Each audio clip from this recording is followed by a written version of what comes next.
दिल्ली विधानसभा के ताज़ा सत्र में सीएजी यानी कैग की रिपोर्ट पेश की गई है, जिसमें दिल्ली के पूर्व मुख्यमंत्री अरविंद केजरीवाल की सरकार के खिलाफ गंभीर आरोप लगे हैं। इस रिपोर्ट को लेकर विधानसभा में जमकर हंगामा हुआ और आप के 21 विधायकों को सदन से निलंबित कर दिया गया। आइए विस्तार से जानते हैं आखिर क्या हुआ और इस पूरे मामले में कौन कौन से बड़े दावे किए जा रहे हैं। नमस्कार, स्वागत है आपका हमारे चैनल संवाद लाइव पर। मैं हूं जितेश अवस्थी। कैग यानी controller and auditor general of India, इसका काम सरकारी खर्चों और नीतियों की जांच करना है। दिल्ली विधानसभा में पेश की गई यह रिपोर्ट अरविंद केजरीवाल सरकार के कार्यकाल के दौरान हुए कथित अनियमितताओं और घोटालों पर आधारित है। इस रिपोर्ट में शराब नीति, स्कूल घोटाले, बस घोटाले और अन्य मामलों में गंभीर आरोप लगाए गए हैं। दिल्ली के उप मुख्यमंत्री परवेश वर्मा ने सीएजी रिपोर्ट पर कहा कि हजारों करोड़ों का घोटाला है।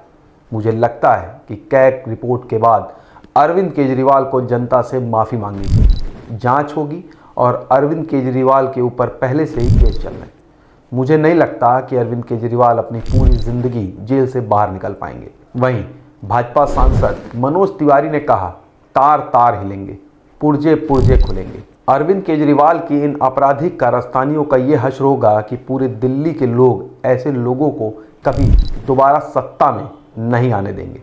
कैग रिपोर्ट पेश होने के बाद दिल्ली विधानसभा में जमकर हंगामा हुआ। आपके विधायकों ने उपराज्यपाल वीके सक्सेना के भाषण के दौरान शोरगुल मचाया। इसके बाद स्पीकर विजेंद्र गुप्ता ने आपके 21 विधायकों को सदन से निलंबित कर दिया। इनमें विपक्ष की नेता आतिशी भी शामिल हैं। आप विधायकों ने बाबा साहब भीमराव अंबेडकर के नारे लगाए और बीजेपी पर दलित विरोधी होने का आरोप लगाया। आप नेता आतिशी ने कहा कि बीजेपी सरकार ने सत्ता में आते ही सीएम कार्यालय से बाबा साहब की तस्वीर हटाकर मोदी जी की तस्वीर लगा दी, जो कि दलित समाज के प्रति उनकी नफरत को दर्शाता है। उन्होंने कहा कि बीजेपी देश के दबे कुचले वर्ग को बराबरी का हक दिलाने वाले बाबा साहब के योगदान को भूल गई है। कैग रिपोर्ट में अरविंद केजरीवाल सरकार के खिलाफ कई गंभीर आरोप लगे हैं। इनमें से कुछ प्रमुख आरोप इस प्रकार हैं। शराब नीति घोटाला।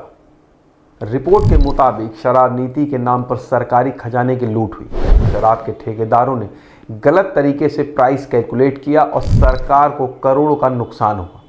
और यह भी पाया गया कि शराब की स्मगलिंग हो रही थी और दिल्ली सरकार को रेवेन्यू का भारी नुकसान उठाना पड़ रहा था।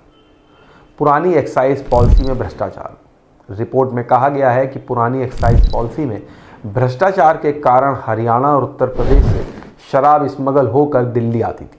इससे सरकार को रेवेन्यू का भी भारी नुकसान हुआ है। स्कूल और बस घोटाला। रिपोर्ट में स्कूल और बस घोटालों का भी जिक्र है। आरोप है कि केजरीवाल सरकार ने इन मामलों में अनियमितताएं की और सरकारी खजाने को नुकसान पहुंचाया। कमीशन में बढ़ोतरी। रिपोर्ट में यह पाया गया है कि केजरीवाल सरकार ने कमीशन की दर को 5% से बढ़ाकर 12% किया, जिससे सरकारी खजाने को नुकसान हो गया। कैग रिपोर्ट को लेकर बीजेपी और आप के बीच तीखी बहस छिड़ गई है। बीजेपी नेता मनोज तिवारी ने कहा कि इस रिपोर्ट के बाद केजरीवाल सरकार के सारे कारनामे सामने आएंगे और दिल्ली की जनता उन्हें दोबारा सत्ता में नहीं आने देगी। वहीं आप नेता आतिशी ने कहा कि कैग रिपोर्ट ने पुरानी एक्साइज पॉलिसी में हो रहे भ्रष्टाचार को उजागर किया है, जिसे आप सरकार ने ही बदलकर सही कदम उठाया। कैग रिपोर्ट को अब पब्लिक अकाउंट कमेटी यानी पीएसी के पास भेजा जाएगा, जहां इसकी जांच होगी और आगे की कार्रवाई तय की जाएगी। बीजेपी नेता प्रवीण खंडेलवाल ने कहा कि यह सिर्फ शुरुआत है। आने वाले दिनों में और रिपोर्ट सामने आएंगी जो आपके घोटालों को उजागर करेंगी। दिल्ली विधानसभा में कैग रिपोर्ट का तूफान आने वाले दिनों में राजनीतिक गलियारों में और तेजी ला गया। आप और बीजेपी के बीच यह लड़ाई और गर्म होने वाली है।